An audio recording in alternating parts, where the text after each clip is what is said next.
Let's talk about something that's managed to unite America in a way not seen since everyone agreed the last season of Game of Thrones was a letdown. I'm talking about guns, specifically pistols. As of December 2025, a sweeping set of nationwide regulations has come into force, fundamentally altering pistol ownership across all 50 states.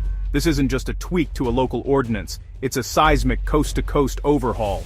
For decades, the US was a patchwork of gun laws. What was legal in one state could land you in trouble in another. Now, that's changed. The Federal Pistol Regulation Act of 2025 has created a single, uniform standard for pistol sales, ownership, and carry. The new law introduces a mandatory national licensing system, standardized background checks, and a uniform set of rules for concealed carry. Think of it as the government deciding there's now one official recipe for scones. No more state-by-state variations. Not everyone is thrilled with this new recipe. In this video, we'll break down what's changed, why lawmakers acted, and how it's affecting everyday Americans. Whether you love or loathe guns, these new rules are here, and they affect everyone. Buckle up, this is going to be a bumpy ride. So, what are the nuts and bolts of this new law? The centerpiece is a national pistol license. Before buying or possessing a pistol, you must now obtain a 5-year renewable federal license, which requires safety training and a hands-on test. The infamous private sale loophole is gone. Every pistol transfer, even between friends, must go through a licensed dealer and a mandatory enhanced background check. The background check now digs deeper, including juvenile and mental health records. Concealed carry permits are now standardized nationwide. You need your pistol license and must complete advanced defensive training. The law defines sensitive places, schools, government buildings, polling places, and any private business that doesn't post a sign allowing guns as gun-free zones. Safe storage is now mandatory. Pistols must be locked up when not in your direct control, with stiff penalties for non-compliance. These 4 pillars, licensing, universal checks, standardized carry, and safe storage, form the foundation of this new era. The rules are strict, sweeping, and apply everywhere. Let's see how this plays out in real life. Dave in Ohio can no longer buy a pistol from his friend Barry with just a handshake. He needs a federal license, and the sale must go through a dealer with a background check.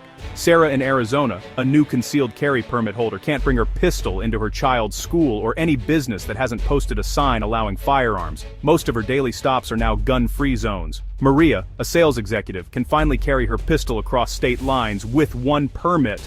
But she must still obey the same sensitive places restrictions everywhere.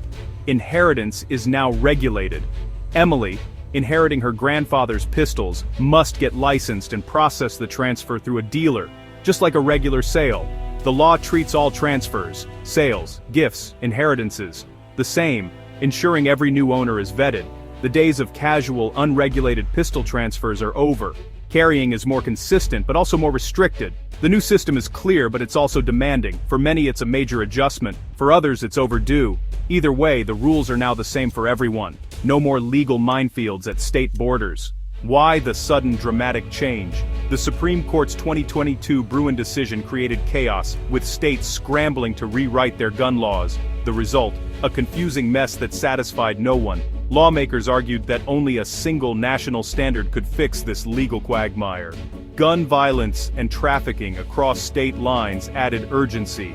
Lax laws in one state undermined strict laws in another. The new law was framed as a public health measure, not an attack on rights. High-profile mass shootings in 2024 and 2025 pushed public demand for action to a breaking point. The act was pitched as a grand compromise national right to carry, but with licensing, training, and universal checks. Proponents said it was common sense, like having one set of rules for driving or airport security. The goal, clarity, predictability, and safety for everyone, everywhere. It was a bold move in a deeply divided nation. Reactions have been fierce. Supporters call it a landmark for public safety. Universal background checks and mandatory training are seen as common sense. Gun control groups celebrate the law as the biggest step forward in decades. Critics, especially gun rights advocates, see it as a massive infringement on constitutional freedoms. They argue that requiring a license and training turns a right into a privilege and fear a national registry.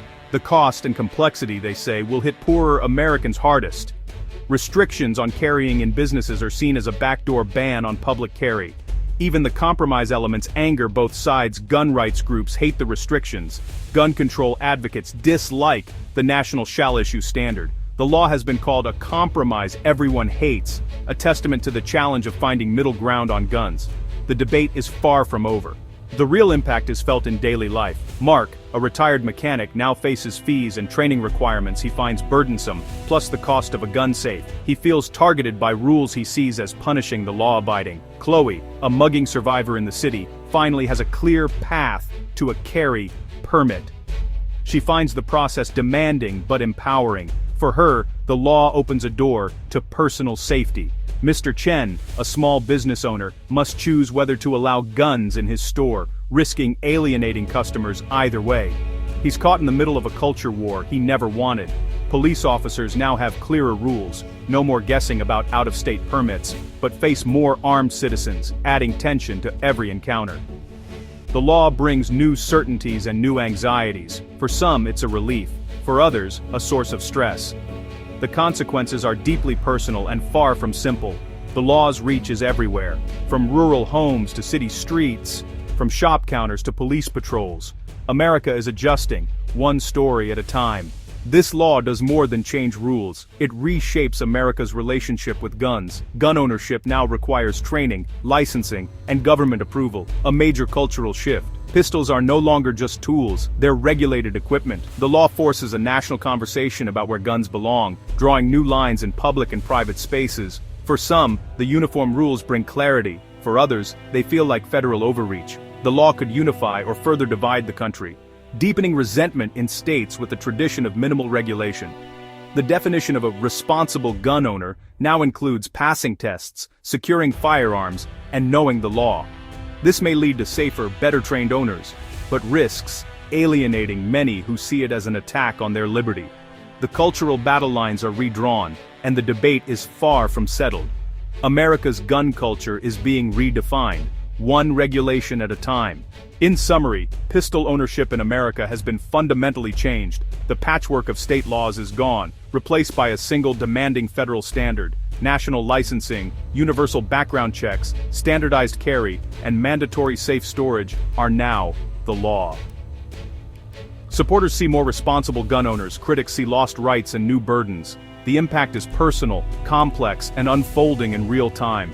The debate hasn't ended, it's just moved to a new chapter. The focus is now national. What rights, responsibilities, and restrictions should define pistols in American life? One thing is certain. The rules of the game have changed for everyone.